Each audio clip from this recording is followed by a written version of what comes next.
આદ્યશક્તિના ધામ અંબાજી ખાતે ત્રિદિવસીય 51 શક્તિપીઠ પરિક્રમા મહોત્સવ 2026નો ભવ્ય પ્રારંભ। શ્રદ્ધા અને આધ્યાત્મિક શક્તિ ભારતીય સંસ્કૃતિનો અણમોલ વારસો છે। મંત્રી શ્રી પ્રવીણભાઈ માળી। ગબ્બરની તળેટીમાં ભક્તિનો મહાસાગર। મંત્રી શ્રી પ્રવીણભાઈ માળીએ પાલખી યાત્રાને કરાવી પ્રસ્થાન। વડાપ્રધાન શ્રી નરેન્દ્રભાઈ મોદીના સંકલ્પને સાકાર કરતી પરિક્રમા એક જ સ્થાને 51 શક્તિપીઠોના દર્શનનો લાહવો લેવા માનવ મહેરામણ ઉમટ્યો।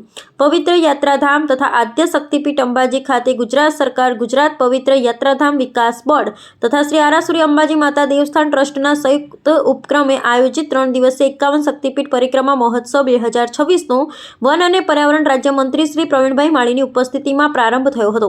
આ પ્રસંગે મંત્રીશ્રીએ જગત જનની માં અંબાના દર્શન અને પૂજન કરી રાજ્યના જનતાની સુખાકારી, શાંતિ અને સમૃદ્ધિ માટે પ્રાર્થના કરી હતી।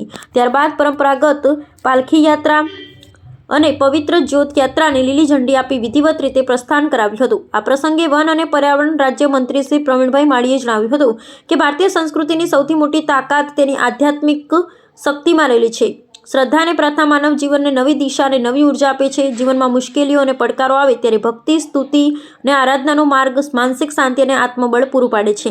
મંત્રીશ્રીએ પોતાના વિદેશ પ્રવાસના અનુભવો અંગે જણાવ્યું હતું કે અનેક વિકસિત દેશોમાં સુખ સુવિધાઓ હોવા છતાં આધ્યાત્મિકતાના અભાવે માનસિક તણાવ અને આત્મહત્યાના કિસ્સાઓ વધતા જાય છે। જ્યારે ભારત જેવી તપોભૂમિમાં જન્મ લેવો આપણું સૌભાગ્ય છે, જ્યાં મા અંબાના ચરણોમાં શરણાગતિ લેતા જીવનની અનેક મૂંઝવણોનો ઉકેલ પ્રાપ્ત થાય છે।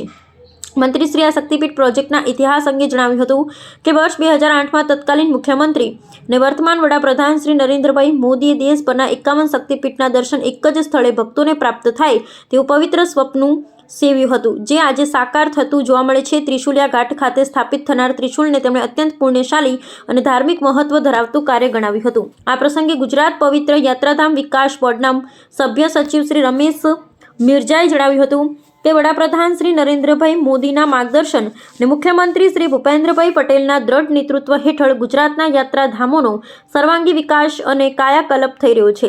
ગબ્બર પરિક્રમા પથ પર શ્રદ્ધાળુની સંખ્યામાં સતત વધારો થઈ રહ્યો છે અને આવનારા સમયમાં આ 51 શક્તિપીઠ પરિક્રમા મહોત્સવ ભાદરવી પૂનમના મેળા જેવું જ વિશાળ અને ભવ્ય સ્વરૂપ ધારણ કરશે। કાર્યક્રમની શરૂઆતમાં જિલ્લા કલેક્ટર શ્રી મિહિર પટેલે ઉપસ્થિત મહાનુભાવો, સાધુ સંતો અને માઈ ભક્તોનું શાબ્દિક સ્વાગત કરતા અંબાજી ધામની પવિત્રતા અને ધાર્મિક મહત્તાનો મહિમા અંગે માહિતી આપી હતી। આ ભવ્ય મહોત્સવમાં મોટી સંખ્યામાં સાધુ સંતો, પદાધિકારીઓ, અધિકારીશ્રીઓ તથા હજારો શ્રદ્ધાળુ ઉમટ્યા હતા, જેને કારણે સમગ્ર અંબાજી ધામ ભક્તિ 51 શક્તિપીઠ પરિક્રમા 2026નો આજે પ્રારંભ થયો છે। જગતજનની માં અંબેને 51 શક્તિપીઠના દર્શન થઈ શકે તે ઉદ્દેશથી માન્ય નરેન્દ્રભાઈના વિઝનથી જે આ પરિક્રમા થઈ રહી છે, ભૂપેન્દ્રભાઈના માર્ગદર્શન હેઠળ અને દેવસ્થાન પવિત્ર યાત્રાધામ બોર્ડ અને સાથે આરાસુરી અંબેમાં દેવસ્થાન દ્વારા આયોજિત આ પરિક્રમાની અંદર હજારો એટલે લાખો લોકો 3 દિવસની અંદર આ પરિક્રમામાં આવી રહ્યા છે। તેનો આજે શુભારંભ થયો છે। ખૂબ માઈ ભક્તો આ 3 દિવસની અંદર આવવાના છે। ગઈ સાલ પણ 5 લાખની આજુબાજુ આ માઈ ભક્તો અહીં દર્શન કર્યા હતા। આ વર્ષે પણ વધુ થવાના દર્શન કરવાનો અંદાજો છે।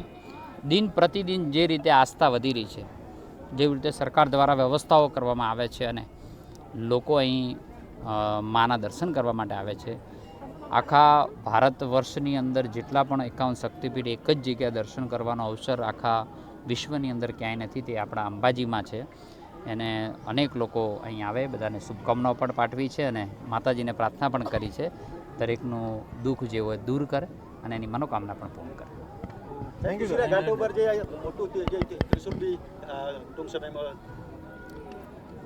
મહિષાસુરને જે ત્રિશુલથી વધ કરવામાં આવ્યું હતું, એ ઉત્તર કાશીની અંદર એ ત્રિશુલ છે હયાતમાં, તેની જ રેપ્લિકા અહીં આપણા અંબાજીની અંદર ત્રિશુલિયા ઘાટની અંદર આરાસુરી દેવસ્થાન ટ્રસ્ટ દ્વારા કરવામાં આવી રહી છે। ખૂબ ઉત્સાહભેર લોકોને ઉમંગ પણ છે કે જે ત્યાં વ્યવસ્થાઓ જે છે મહિષાસુરને વધ કર્યાની જે ત્રિશુલ છે એ ત્રિશુલિયા ઘાટની અંદર જ આ સ્તંભ ત્યાં ત્રિશુલ ઊભું થવાનું છે।